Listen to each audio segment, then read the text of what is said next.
And welcome to whatever this is. This is a thing. Oh, okay.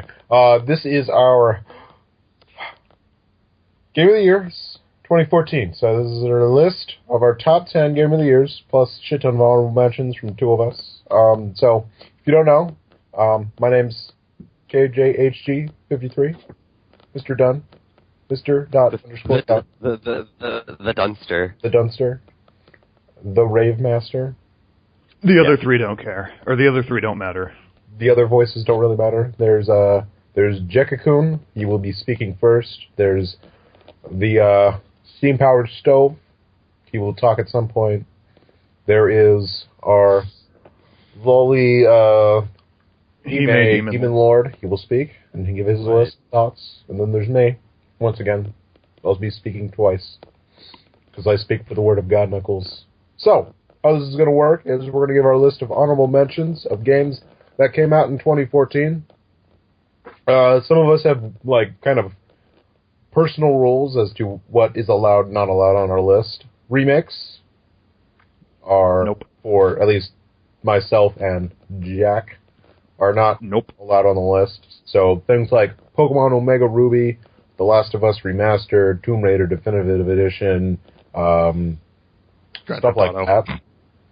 Grand Theft Auto 5 will not be featured, even if we thought they were really good.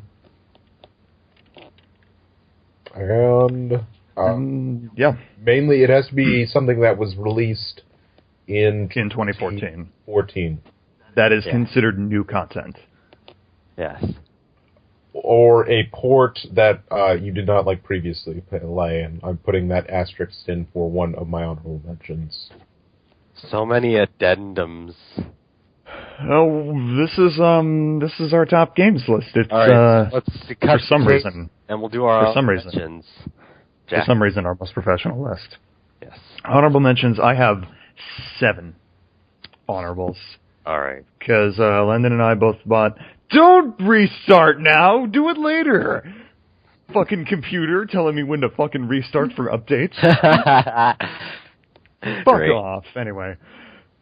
Honorable mentions, because Landon and I will have a lot because we played a lot of games this year. My 7 honorable mentions are Tomodachi Life, Fibbage, Hyrule Warriors, BlazBlue Chrono Phantasma, Professor Layton vs. Phoenix Wright Ace Attorney, Lexine's Quest, and the closest... Yes, Landon. How much of that did you actually play?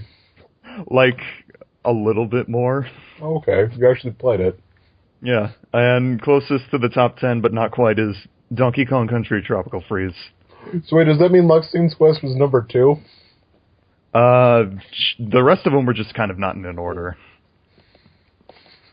I just saved the last one for whichever one was the closest. Okay. I'm sorry. I'm not mad.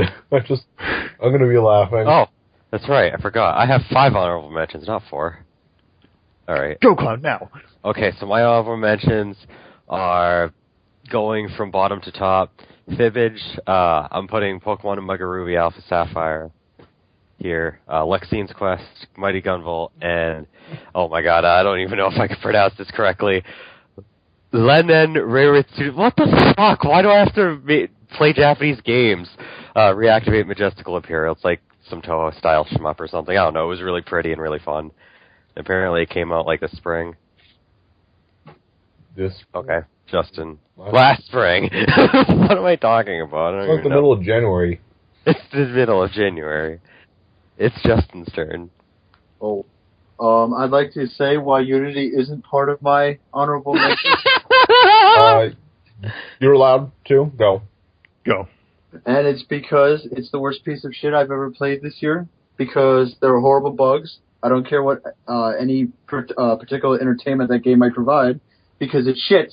It is bland as fuck, coming from Assassin's Creed 4, and most importantly, Ubisoft has managed to break it even further.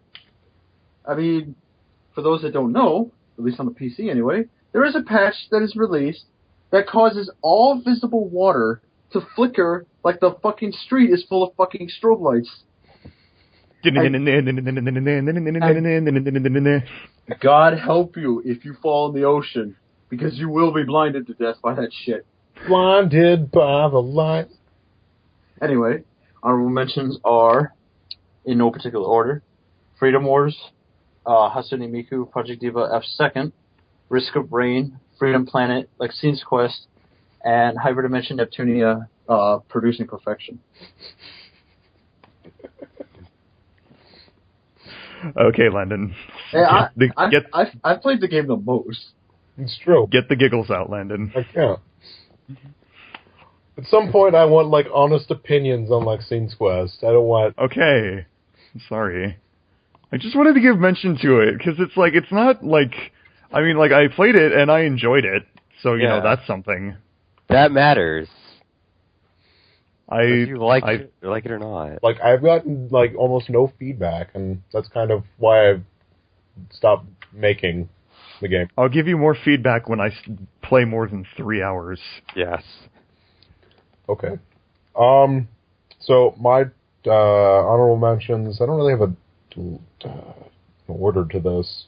So, in no particular order, my honorable mentions, I have 8, because I have, like, 52 games. 52. That I just sort through. I don't play some of those because obviously 52 games is a lot to play when you have other games that were not count towards this year. But I did what I could. I spent a lot of money. Actually, no, not true. A lot of those were free from Plus. That's a stipulation. Okay, anyway, without further ado, KJHG's honorable mentions are as follows: TXK for the Vita, Unepic for the Wii U, which is the one game I give the asterisk to because there was a PC game a couple of years ago, but the Wii U version came out and this is the one I played.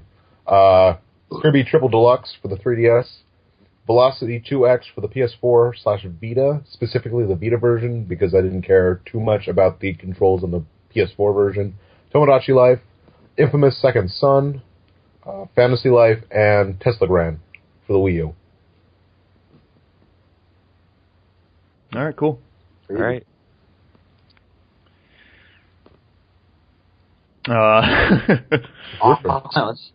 Top 10 times now. Starting with me. I know. Hold your disappointment. Please. Oh. There's, we are just incredibly silent right now. All right. Yes. Waiting. All right, so my number 10. Sorry. I legitimately had something in my throat. Okay, my number 10. I bought a console this year, specifically a handheld console. That's not the 3DS. So, I mean, you know, obviously I bought a Sega Game Gear and went out and bought Sonic Labyrinth, my number 10 game of 2014. You're doing fake outs for number 10? Are you going to do one for every entry of the list? Hey, fuck it, I did last year. You're okay. No. You're okay. Please nerf. No, but this year I did buy a new handheld. I bought a Vita, and I bought it for really just for one game, and that one game is Senran Kagura Shinobi Versus. The predecessor to this game, Senran Kagura Burst, came out for the 3DS last year. Was not a big fan of it, but this year we get Shinobi Versus, which has much improved gameplay, a much sorry, I can't speak. Better graphics, you know, smoother frame rate, customizable characters, which is the thing that Landon jizzes his pants over. We got 20 characters to play as this time, even though 22. the ones from 22, even though the ones from New Hibijo aren't that good. But things I don't like about it, you know, there's no aerial arts. It's kind of a bad thing. And the story is meh. And there's Mirai. That is a legitimate detraction to the game's quality, but not really though. Anyway, it's a really fun. You know, it's not like the best, you know, 3D like spectacle fighter that I've played ever. I mean, it's not even my favorite one from this year, but you know, it's still a fun game regardless. And I definitely felt that I was enjoying myself a lot more when I was playing this than with Senran Kagura Burst. Did you platinum the game? I did not. You did. I'm disappointed. I'm sorry. So, Cloud, go.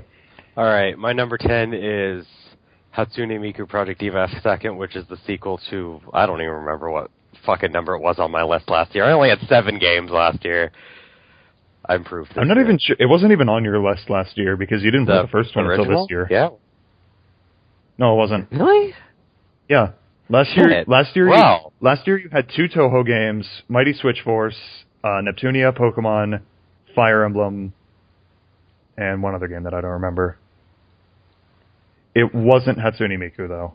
Okay. Well, then, the first game is good, but the second game I feel like is like, it does everything like a sequel you expect it to do. So, like, it has the same gameplay, but it has a few little advances with notes, and then, like, you can actually, if you have a save file from, like, the first game, you can bring in, like, all the modules that you bought, so you actually have double the modules. So, if in the first game you liked to put Miku in a bathing suit in every single song, you can do that, too, in the second game, because why not? I mean, I'm pretty sure there's one Japanese guy that has, like, that exact setup. It's every single song with Miku in a bikini, but whatever. The songs are really good. I actually like them compared to the first game because the first game was, like, I don't want to say it wasn't varied, because it was, but at the same time, it's more robust. Like, the song selection's more, like, diverse and mature, I guess I should say. There's too much Miku in the first game. There's too much Miku in the first game, even though I love her. It's a very challenging, actually, compared to, like, the first game is, like, really easy on, like compared to the second game does a lot of weird things with, like, notes. It expects you to have played the first game, so there is a difficulty spike.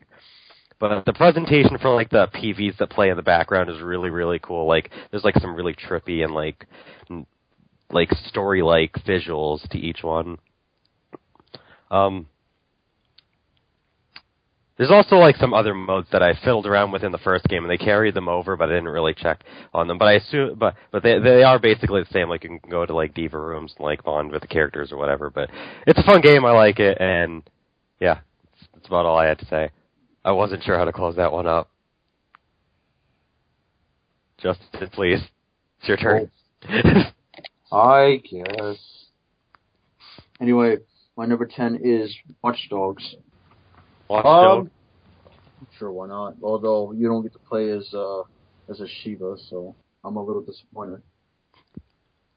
Watch Dogs is one of those games where it got a lot of flack because Ubisoft did silly things with it between when it was revealed and when it was actually released, which I have no idea what exactly they were doing with it, but apparently it wasn't good, because apparently if you own the last gen versions of the game is pretty desolate.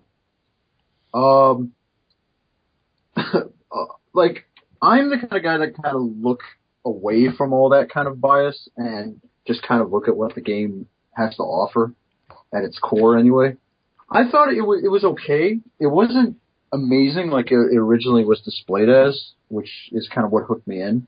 But I don't think it was as terrible as some people were saying it was. The hacking does what it needs to do. It's an interesting concept. Like, it actually kind of teaches you to reconnaissance an area without actually having to step foot in the area. You could actually be outside the boundaries and still get a good look at everybody that's inside just by hacking cameras. So I think that's actually a pretty neat feature. And with the right, timing, you could hack things to the point where you become an invincible god. But besides the hacking, there's not really much to the game. I mean, it's not like it has to have like 10,000 things to do, but considering the game is so focused on hacking, it doesn't really leave it room to do anything else.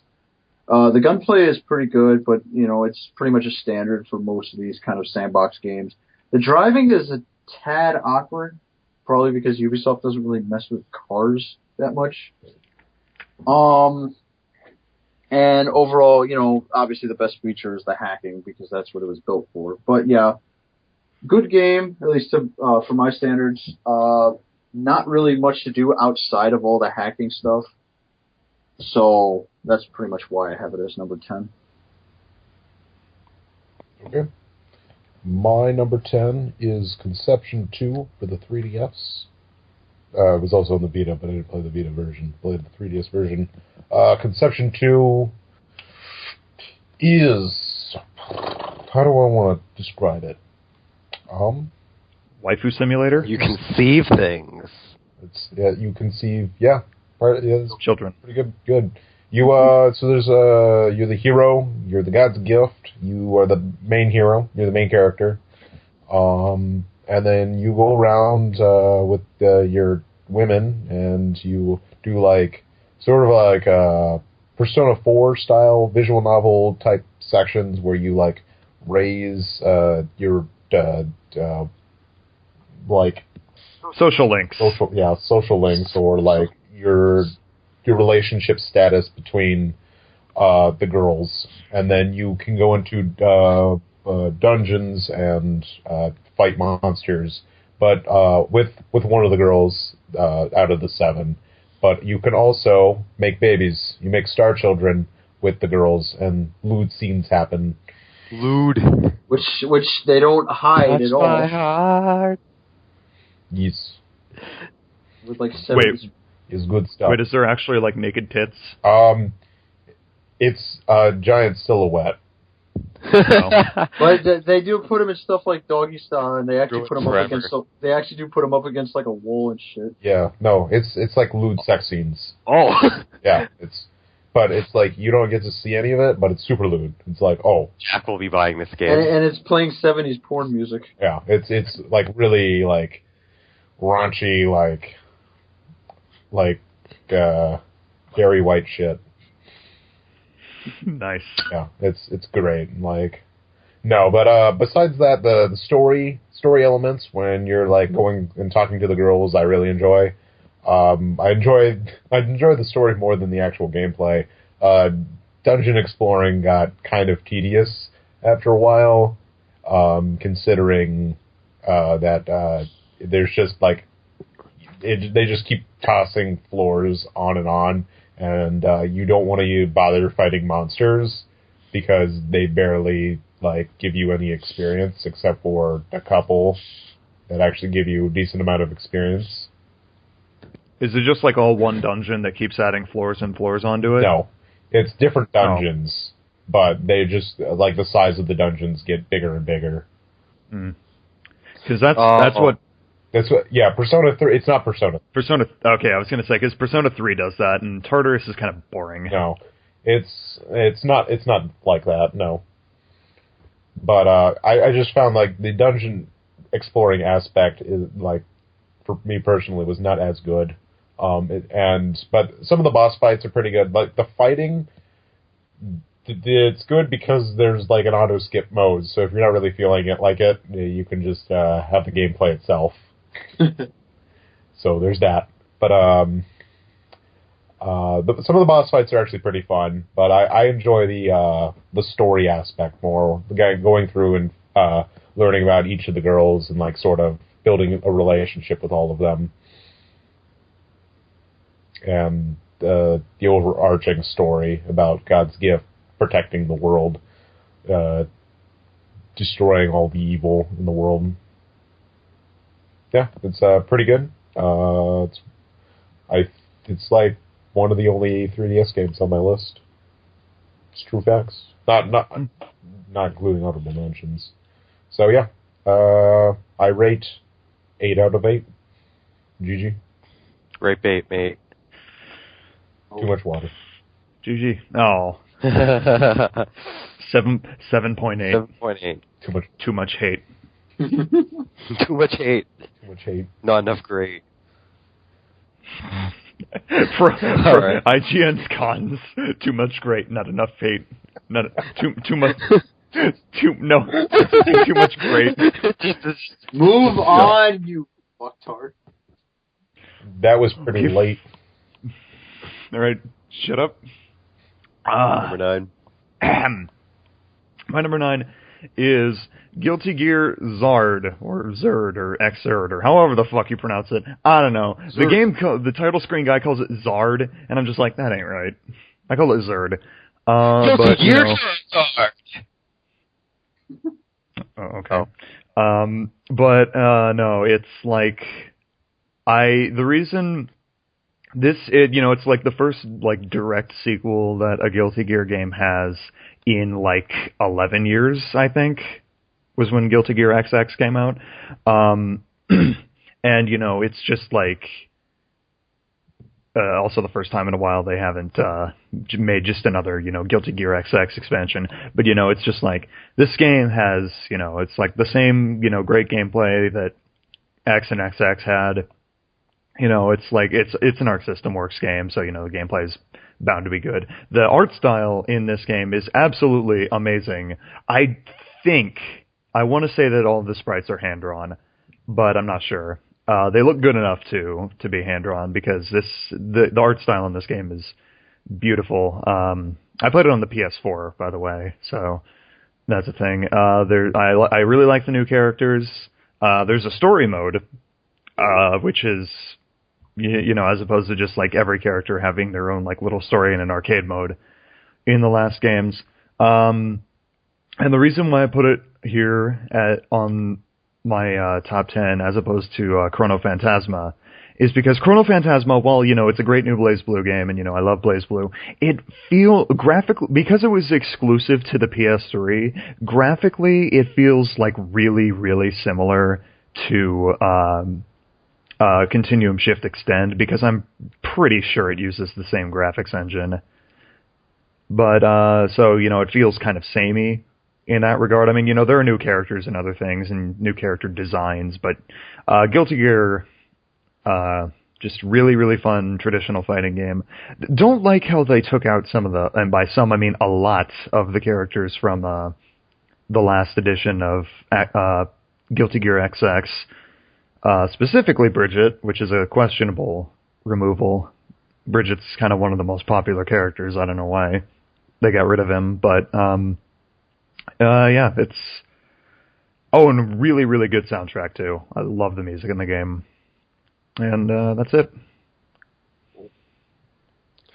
Alright. Number 9, right? Yeah. Alright, number 9. My number 9 is Kirby Triple Deluxe. It's a new Kirby game. It's graphically extremely similar to Return to Dreamland, which I still haven't played yet. Save it for when we go to PAX. It's a blast, though. I love the variety of power-ups in that game. There's a lot of really cool ones. I think I remember one of my favorites being Spear. Beetle's really cool. It's like... It has a few new power-ups, but the main thing about it is, like, it adds in the Hypernova ability, and it also adds in, like, going back and forth between, like, different planes, which I don't... Did they do that in Return to Dreamland? Did they do what? Like going between foreground and background?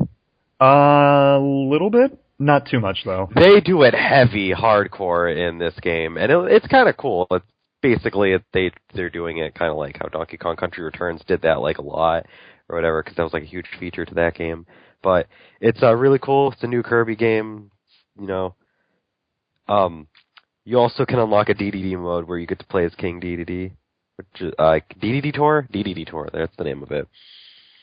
But it's about the same as any other Kirby game, but the new features like Hypernova are really cool. The boss fights are actually some of my favorites in the Kirby series, because they're like, the way you beat them is kind of like, feels really different each time. The presentation is top-notch, especially for a 3DS game. Like, that game is gorgeous. There's also a few little twists, especially when you get into DDD Tour, that you can unlock. But, yeah. I like it. It's a really good Kirby game. Probably one of my favorites. Justin. Let's see. My number 9 is Whoa, Dave. Whoa, Dave. Whoa, Dave. Oh, shit, I forgot to give Whoa Dave one of my names. Honorable. I forgot to put Whoa Dave somewhere. What? 8th honorable, Whoa Dave. Well, I can There you see go. the scrubs in the audience. Wow. I'll put Whoa Dave. I'll put Whoa Dave in my honorables. That was a really fun game. I honestly totally forgot about it, but Justin's gonna talk about it for us. It's a very simple game. You just, get money because You want to be a filthy rich bastard, except you're not really getting that much. You're just getting pennies. So whatever. Every cent counts. The twist is you're trying to get these pennies from murderous aliens that want to murder your face. And for some reason, they all drop pennies when you kill them because apparently they want your lunch money or something. I don't know. You pretty much just run around, kill waves of enemies. It's one of those games that like pretty much could play forever. It just gets ridiculous more. I can't speak. It gets ridiculously more difficult the longer you go, which is usually part of the course for these types of games. Some of the stuff that might detract your ability to actually do your task is the aliens do actually get more powerful if you let them. For some reason, falling in lava makes them stronger. I don't know why.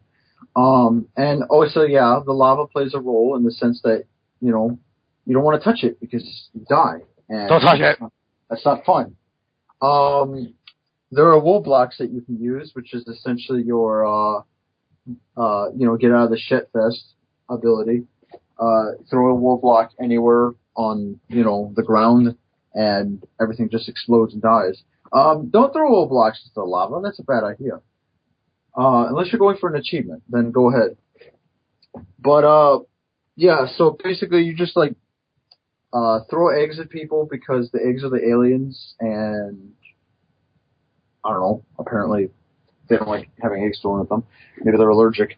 Or throw skulls at them that just randomly drop, but be careful because skulls explode, and you don't want to be holding one when they explode because you die. But yeah, it's a simple concept. Just a progressively more difficult game as you play. It's pretty much one of those survival games to see how much you can actually collect before you finally die. You get 3 lives, so you get 3 shots before you kick the bucket permanently. So it's pretty much, just a fun little game that you could play when you don't feel like playing something super edgy or super complicated, I guess. So yeah, it's decent distraction. But obviously it was better than Watch Dogs because it's higher. You heard it here first. Ad. Words. $5 game beats out a $60 game. A $5 game that's 8-bit versus a fucking PS4 game. But Justin, would you buy an NES version of War Dave? Sure, why not? A PS4 game that looks like Grand Theft Auto 4. Oh. Alright. That's all you have to say about Woe Dave. I'm sure we'll hear more about it later. Cough.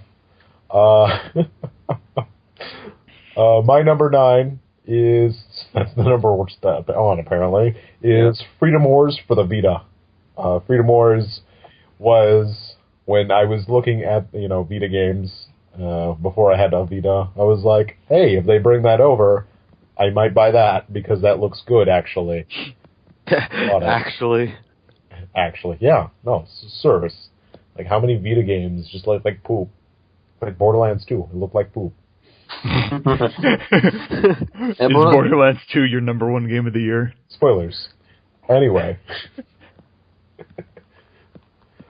Freedom Wars, it's pretty fun. There's a story. It's there. But, they all speak Japanesey squeezy words. Whoa there. Whoa, Dave. And I'm just Whoa, Dave. I don't understand shit. But you to make a character, customize it, you're thrown into a life sentence of 1 million years, give or take. Yeah, it's about 1 million years, and you have to work off that debt to become, the freelance person. And so you get to destroy giant robots and, save people or kill people. And then there's online mode where you get to play with other people, and it's pretty fun. I still have more to play of it, but from what I played, I really enjoyed. I'll just say this. Sony, if you want people to buy the Vita, make games like this. Things that are good. Your move. Also, it's developed by Dimps. It's true. It's developed by Dimps. Of all companies. I got something Dimps. right for once. It's true. All right, I'm good. All right. Right. Number 8 out of 8. Great bait, mate. Pretty late. Masturbate. It's pretty late at night. Wait, shit. That's not an 8. Okay, anyway. My number 8 is Bravely Default for the 3Ds. 3Ds. 3Ds. 3 double Ds. For the Triple D Cup. Oh. So an F cup. Yeah, pretty much. Anyway, Bravely Default is my number 8. Developed by Square Enix, surprisingly. A good game? Yeah, they make good games. Who would have thought? And they'll ruin it with Final Fantasy 4 or 15. Let's hope not. Anyway, Bravely Default is, shows that Square Enix can make good games when they go back to their roots of older style RPGs. Bravely Default is a super, super traditional RPG with, a lot of, minor tweaks that make it, a more enjoyable experience. Like, the ability to turn off random encounters, or to increase the accuracy, or the chance of a random encounter if you're grinding. I really love the characters in the game. There's only 4 of them, but, they're all cool. And I like how, make them whatever the fuck class you want. Yeah, you want fucking Ring a Bell to be a white mage? Sure, why not? I love the story. Although it's not like the best story in the world. It's kind of simple, but it's good. It's a pretty standard RPG story. Mm-hmm. Battle system, and it's there's the Brave and there's the default gameplay, which is you stack up Braves by defending, and then you use them to attack a certain number of times in a turn, however many you want, to a maximum of 4. Yeah. It can get kind of annoying when you want to grind, because there's a lot of mashing the A button involved when you do that, but it's just a lot of minor nitpicks with this game, but it's still a really great, fun RPG. Is it? No, it's not the best RPG I played this year. Spoilers, but Vaccines Quest. I know, right? But yeah, it's and the soundtrack is really good. Don't remember if it's Nobuo Uematsu or not. I don't think it is. But it's a good game. All right. God, go now. My number 8 is South Park Stick of Truth, which is, for once in its entire life, a good South Park video game. The story was written by the people that make South Park, so the dialogue is fucking hilarious. It's gold. It really is. It's right up there with the show. If you enjoy the show, you're going to enjoy the dialogue of the game. It's perfect. It's really nice imagining basically you get to actually put yourself within the South Park world, but then within the South Park world, they're also doing a live action role play that takes place across the entire area there. And basically the story is that the elves in this role play decided to steal the Stick of Truth, which is this powerful mystical item, and you have to get it back. And other than that, it just becomes, South Park hilarity. Really good, solid battle system. It's kind of like the Paper Mario or any of the Mario RPGs, really, where you can select different things and you have a partner with you, and then you can hit the button at certain times in order to do a more powerful attack or an extra attack that's weaker. So there's a lot more interactivity, but it's still turn-based, which is it's just a battle system I've always liked, so it gets points for that too. And you can make your own character and put them as whatever. There's 4 classes. There's Fighter, Mage, Thief, and Jew. Oh yeah, that's a legitimate thing. I haven't tried Jew yet. They specialize in jujitsu. They actually like work around like buffs to your stats or whatever. Why like isn't Landon your main character? It's suffering from status because I was making myself first as a fighter. I know I'm boring, but it is a very good game, and it's a unique RPG that we haven't seen since like the last Mario RPGs to come out or whatever. But yeah, very fun story. Decent overall. The music is just kind of in the background, but it's not like bad. I think that's my main issue with it, is that the music doesn't really stick out that much. Although the sound effects... I get it. Although the sound effects are really cool when like when you grab things, because you can loot everything, and there's always like a kind of effect whenever you get anything, but I'm rambling on now. It's a good game.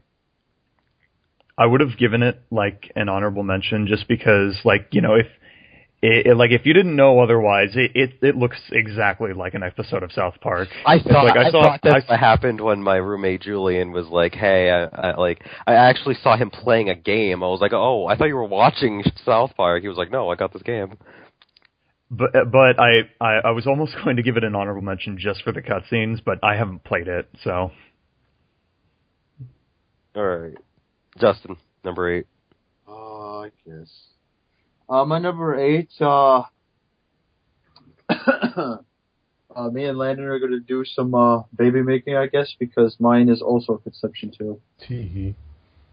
And before anyone says, how's that possible? That is actually a legitimate way to make star children. I forget what the actual name was called, but you can actually have 2 male characters get it on and make a star child. I don't know how that works. It's class mounting or something. Oh, class mounting, yeah.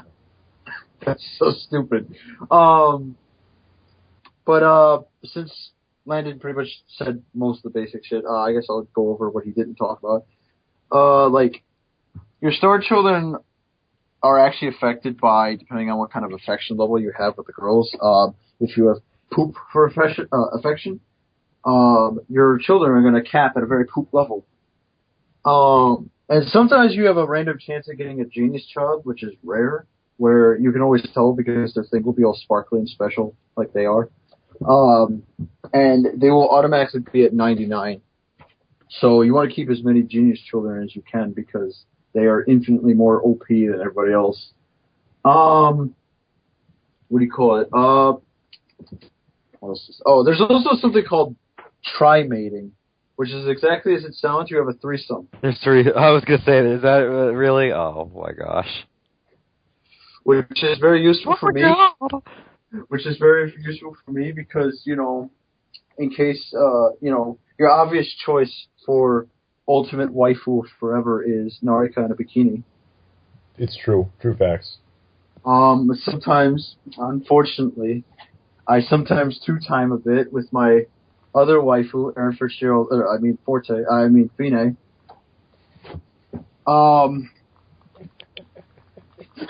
It's okay, Justin. It's okay, Justin. Erin Fitzgerald is my waifu in a different game. It's not my fault that this is 2 games already where she voices a blonde with a hime. Anyway, but yeah, and trimating is actually pretty useful because in case for some reason you just can't, because that's something I don't think he went over, is the fact that the classes actually depend on what kind of stats you get for the star children. If certain stats are not actually meeting their prerequisite, you can't make them. Trimating actually increases the likelihood of actually getting such star children. But trimating can also boost it to the point where you can actually get special classes, which usually can only be unlocked if one of their stats is extremely high, or multiple stats even. And a lot of times it's only usually unlocked in trimate, since that's the only time you can really boost the stats. Because the stats get way higher if you just have 2 girls at once, since that's combining both of their stats with yours. By your powers combined. So if you decide to have Fine and Narika, which is the best options, in my opinion. I do not disagree. You can have some really broken children if because a lot of times, at least in my cases, that would result in a genius child. Genius children are usually, I think trimating can bring them out a lot more often. I'm not sure. I don't know what the stipulation for that is, but I've had it happen more often by trimating. So yeah, I love how most of my description of that game was essentially how to fuck. Hey girl, you want some fuck? Well, Landon explained all the main gameplay features. I'm just explaining sexual education at this point. So yeah, that's number 8. Holy fuck, Batman's number 8 from Landon is Hyrule Warriors for the use of Wii. If you like mashing buttons and you like Zelda having huge boobies, this is the game for you. And if you don't like any of all that, you're wrong. You can leave. I can show you the door. Okay. Okay. All right. I mean, I don't disagree. Okay. Okay. What do I have to say? It's like Super Dynasty Warriors. It's basic. It is Dynasty Warriors. It is Dynasty Warriors. Dynasty Warriors. Dynasty Warriors Zelda. But it's called Hyrule Warriors because Hyrule is the dynasty that we're in. Yep. But so you get like a bunch of like Zelda characters, like Zelda, Shark. You get Lonk. You get Imp. You get Imp. You get Gan. Giggity Gam. Giggity Gam. It's like Flanders trying to pronounce Ganondorf's name. Giggity Gam. Haddly diddly giddly Ganon. Can we get a soundbite? That's great. Play that at any moment in time. Let's see.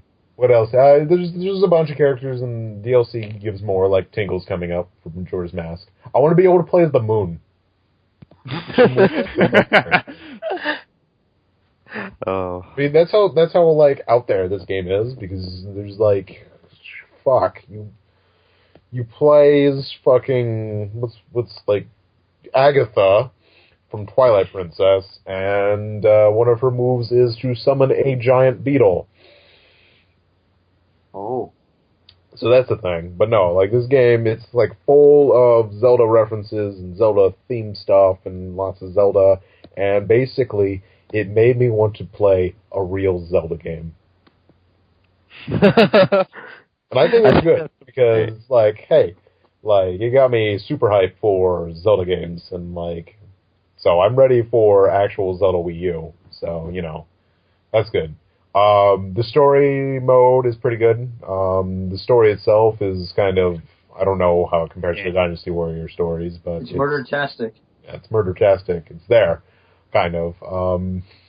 But then there's adventure mode, and that's pretty much where the rest of your life is going to be. I have sunk a lot of hours into this game, and I am nowhere near, like, getting everything.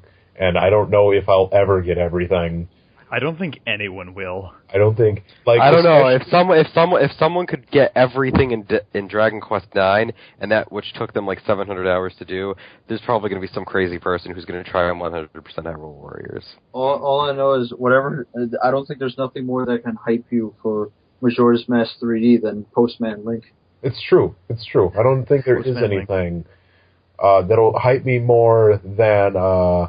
Than Postman Link for the eventual Twilight Princess LP Jack's going to do.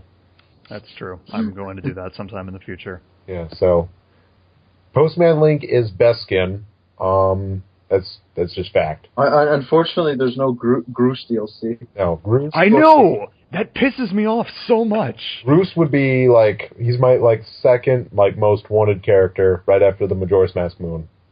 Like, I don't even like Skyward Sword that much, but I really want Groose to be a playable character.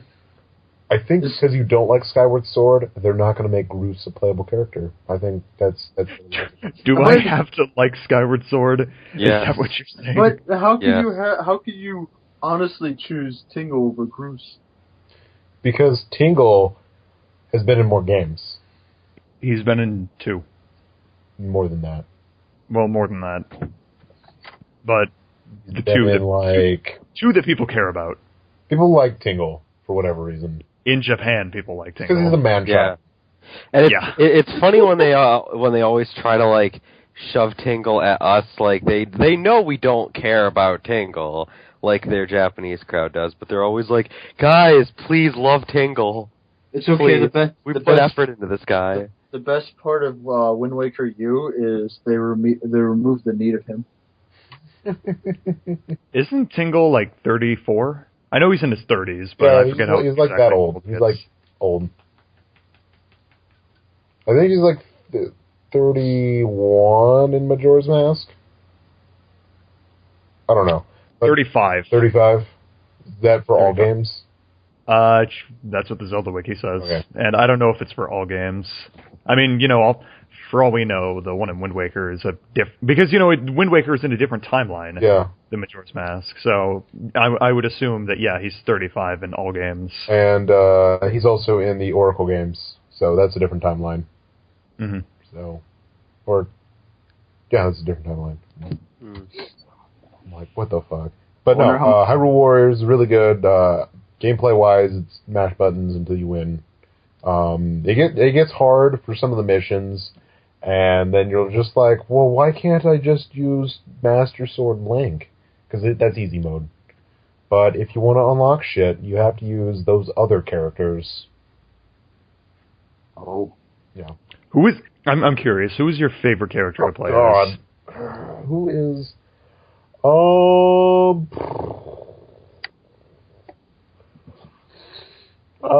let's see.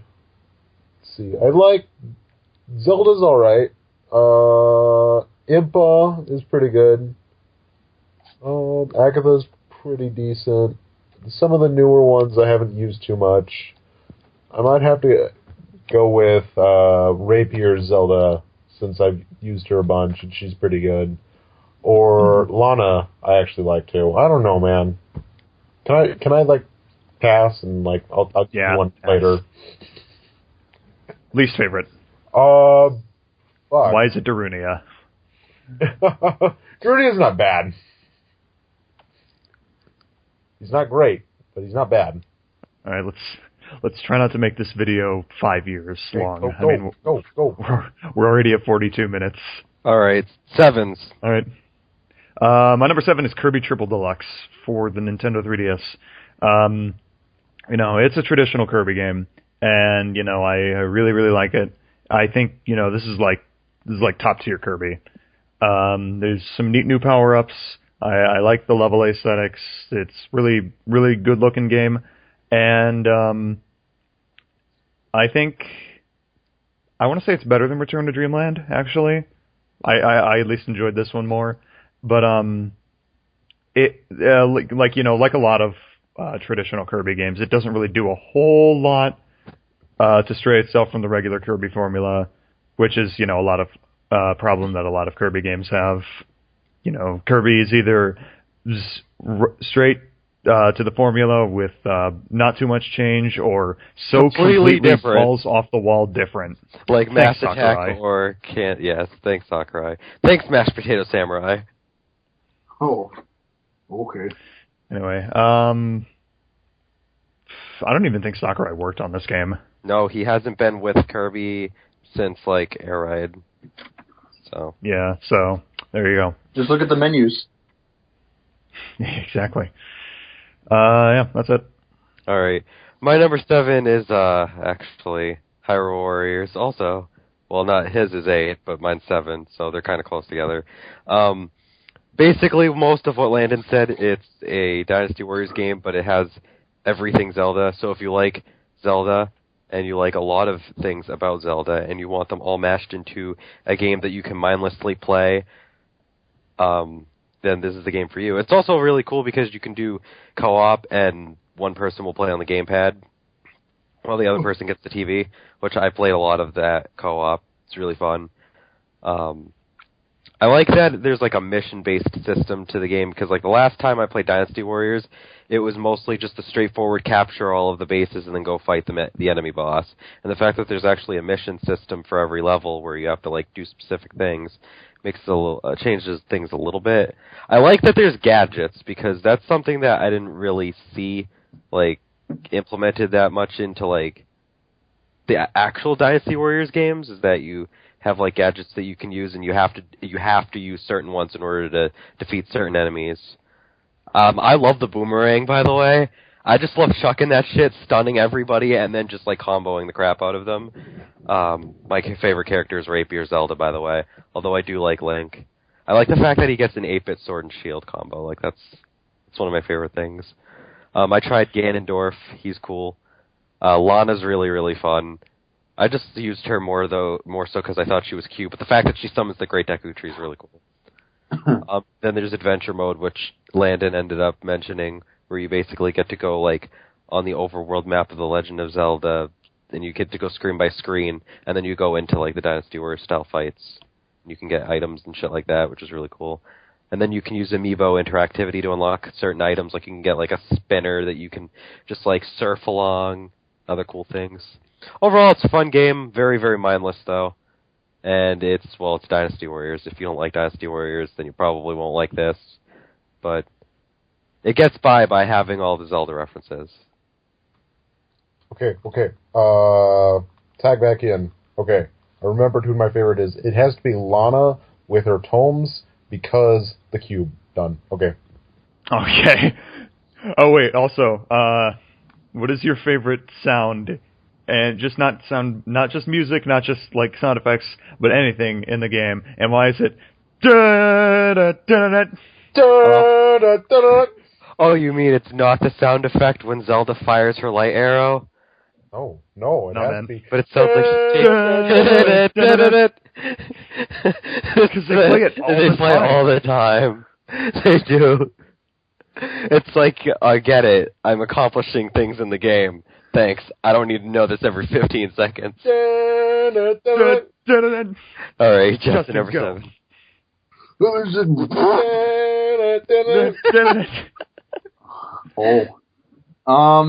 My number 7 is Metal Gear Solid 5 Ground Zeroes. Now, you might be wondering, me, who has a hard-on for the Metal Gear series, why do I have it as number 7? Well, that's mainly because it's really fucking short, actually. It's a demo. It's got a lot of quality to it for something so short, but it's still short. It's essentially a prologue to The Phantom Pain, which I will probably spend half my life playing. And the other half will be dedicated to Rune Factory, but that's outside of this list. But it's essentially, if New Fire Emblem. If well, I mean, I don't think I know anybody who doesn't know what Metal Gear is, but if you've never played a Metal Gear Solid game, it's a spooky stealth game. You don't want to be seen because red exclamation mark appears above people's heads and scares the shit out of you, and then they start shooting at you, and it's like, oh, bullets. Essentially, you play this big boss, which is Snake's father, because this is a prequel game of 1 and 2 and 4. It's set this one is set particularly in the 1970s, 1974, because everything has to end at a 4. Your Snake, big boss, whatever you want to call him, you have to sneak into some installation that's like too evil because they're poopy heads and they like to torture people. You have to save 2 of your members that were part of your fighting force back in Peace Walker, which Jack probably doesn't even know who they are because he's never played Peace Walker. I haven't. Yeah. But yeah, you have to go save them because they're like, save us. It's like, oh, I guess I will. Even though you weren't really officially part of my team, but okay. So you go up there, they fly you over. They also kind of give you a little bit of a hint. It's like, hey, there's a collectible you should be looking for in a cutscene. One of which is actually on your person. Like the last collectible you have to find is literally on Snake's ass. You have to roll around to actually get it off you. because Hideo Kojima is a troll. They got rid of the camouflage system from 4, so there's none of that. Now it's mainly just try not to actually be seen by like hiding behind things or like hiding in grass or simply just not standing around and looking like a dickhead.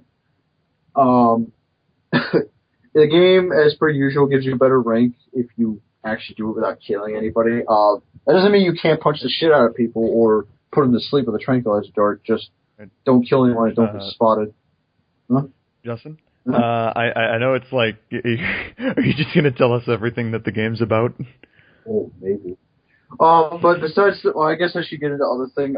Besides the main story, there are like other like, I don't know if they're smaller missions. Well, I mean, I guess they are compared to the main story, but they're just like little distractions you can do.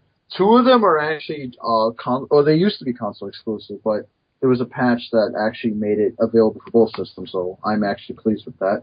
One is a mission where you literally recreate scenes from Metal Gear Solid 1, and the other one you actually get to play as Raiden, which is weird, but okay. But yeah, overall, like, the game looks amazing. Like, these are probably some of the best graphics I've ever seen on a console.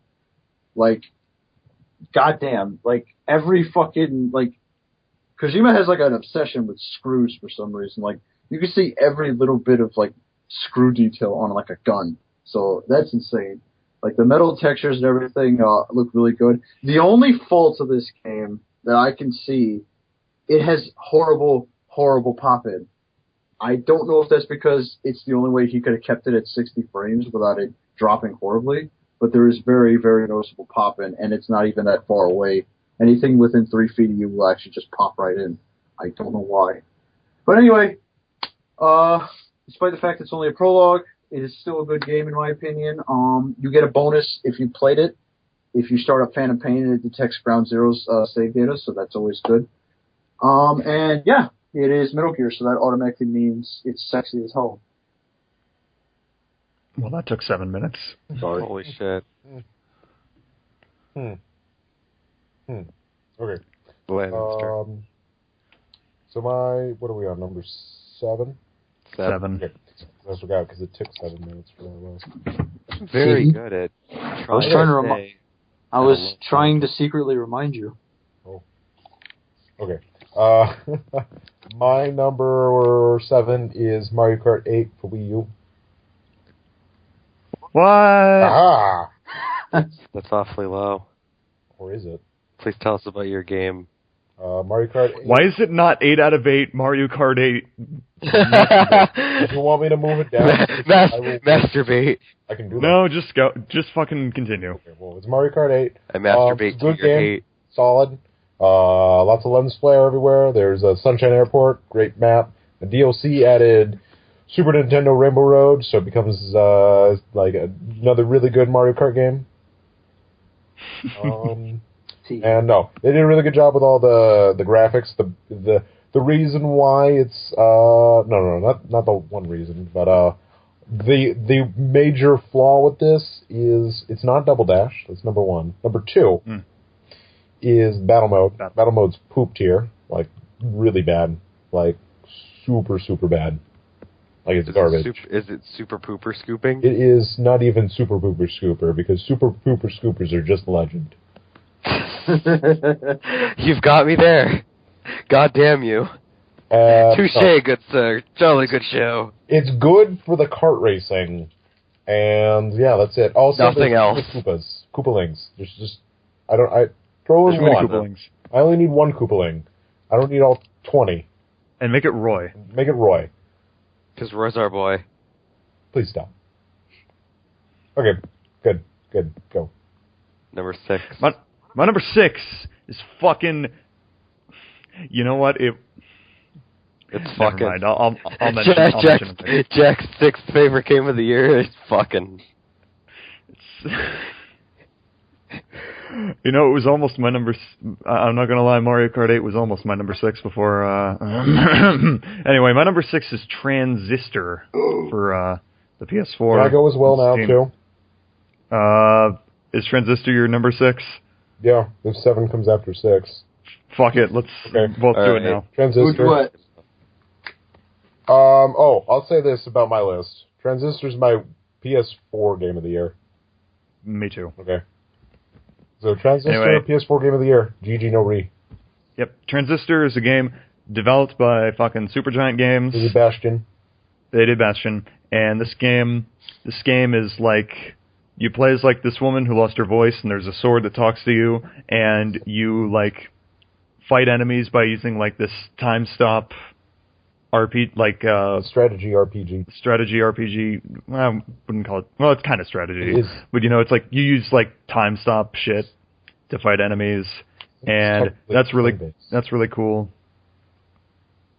Technically, I think it's referred to as turn-based RPG. I guess it technically could be. I mean, like you do your like time stop. It's technically a turn, and then you wait for your time stop to reload. Yeah.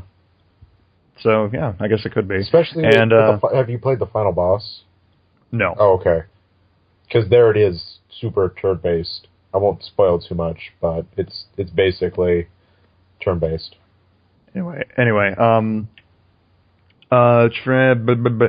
art style. Good. It's really good. Supergiant Games. Good. They made Bastion. We said that already, but Bastion was really good looking. This is even better good looking. Which makes me excited for Bastion on PS4. Yes. Definitely. And also the music. Music's to my ears. Soundtrack of the year. Best soundtrack of the year, easily. It's up there. It's really, really... It's so good. So good. In Circles is one of my favorites. Mm-hmm. Yep. It's, really good voice acting, too. Yes. Even though it's actually, just the sword. Do enjoy the narration in this game. It's very... I like it a lot. It's really, really laid back. There's a bit of wit in the story. Mm-hmm. Especially if you go to every terminal and read stuff and do all that, go through and read like everything, all the bios and stuff. There's a bit of wit in this game. I like the writing. There's shit. Gameplay is good. Gameplay's good. Mm-hmm. The bosses are pretty fun. Enemies, it's fun. There's challenge rooms that are fun to play through, and there's New Game Plus. Where you can make it really hard on yourself. You turn on limiters, makes the game hard mode, but if you do well, you get more experience points, and it's pretty fun. Overall, it's great. Mm-hmm. Okay. It's, it's Transistor. Transistor's really good. We'll buy a PS4 for it. Or, buy it on Steam. No, PS4. All right. And see, we're saving time. All right. So... I will do my 6, and then Just will do his 6, and then I guess we'll skip right over to number 5. Back to me.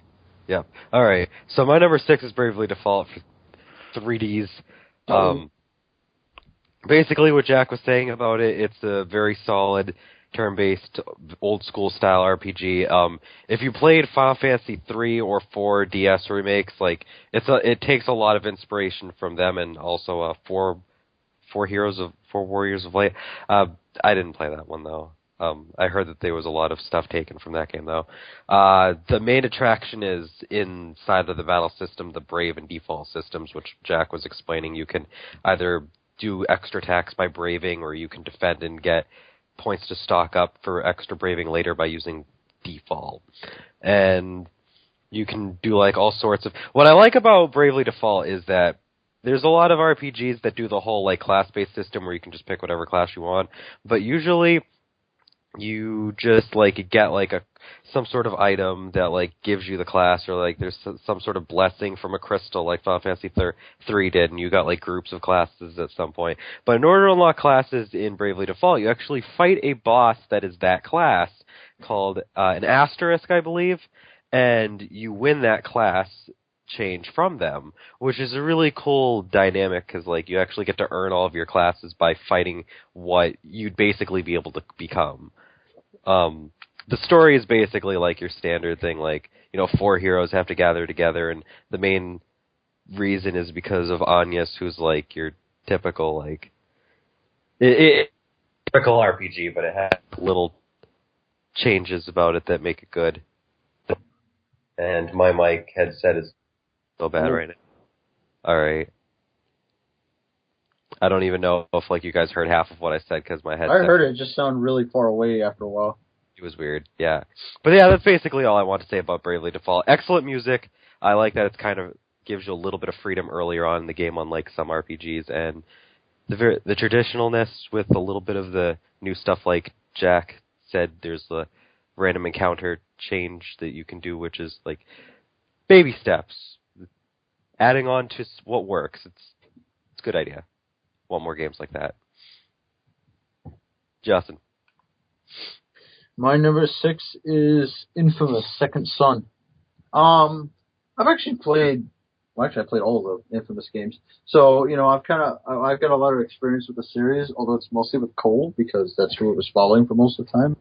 And so now that I'm playing as Delson, I'm like, where's my electricity? But I quickly got over that because the smoke powers are actually pretty cool. I can actually do things that I couldn't with Cole, because Cole, I would just get smacked in the face like a dumbass because I'm bad. But with Delson, I can negate getting smacked in the face like a dumbass for about 5 seconds. So Delson is just, your average delinquent, skull cap. You gotta have a skull cap if you're a delinquent. You're not allowed to be a delinquent unless you have a skull cap. He plays too much Jet Set Radio because he draws a bunch of graffiti on the walls, except he can't rollerblade, so that's the problem. He'll never be part of the GG's. Sad times. Anyway, on topic. You essentially run into some guy, without spoilers, it's just some guy. He has smoke powers. You run into him and you steal his powers somehow, because apparently Delson's conduit power is being a sponge. He's pretty much SpongeBob personified. And you get smoke powers, and that'll probably pretty much be your primary power throughout the game, and possibly your best combat power, depending on how your playstyle is. Hey, Justin? Huh? I'm going to stop you right now. Can we just, keep it to, what you like about the game instead of just, doing a fucking Wikipedia article on the game? Yeah. Because, we're trying not to make this video too long. I mean, we're already at 1 hour and 2 minutes, and we're only just now finishing number 6, so... You lied to me, Jack. You said this wouldn't be that long. Well, that's not my fault. It's partially your fault because you don't know how to summarize. You're adding to it. Anyway, well, hurry up and finish. I do actually like the new powers. The smoke is still my favorite. I mean, the others are good. Neon's good for traveling. Video's kind of I don't know. The only real good thing I found about it is that you could turn invisible. Smoke is pretty much my go-to power because, you can be both offensive and defensive, and sulfur bombs. That's pretty much your primary method. I thought it was a nice iteration. It was a bit weird getting used to all the new things because smoke is obviously very drastically different from electricity. But eventually I did get used to it. Some of the abilities are a little broken, but I'm okay with that because as long as I'm broken, I'm fine. And I thought the story was actually pretty good. I felt like it was lacking something, but I can't quite put my finger on what it was. Double dick. Oh yeah, and Reggie is the best side character in the universe, and so is that mission. But yeah, Infamous Second Son, a good game. I do consider it a worthy sequel to Infamous 2, and I kind of hope they have more games with Delson. All right, and that was our top 5. 10 through 6 part video. See you in the next video where we cover 5 through 1. Do you actually want to split this into 2 parts? Yes, that's why I said that. All right, well, that's what we're doing. Join us next time for 5 through 1.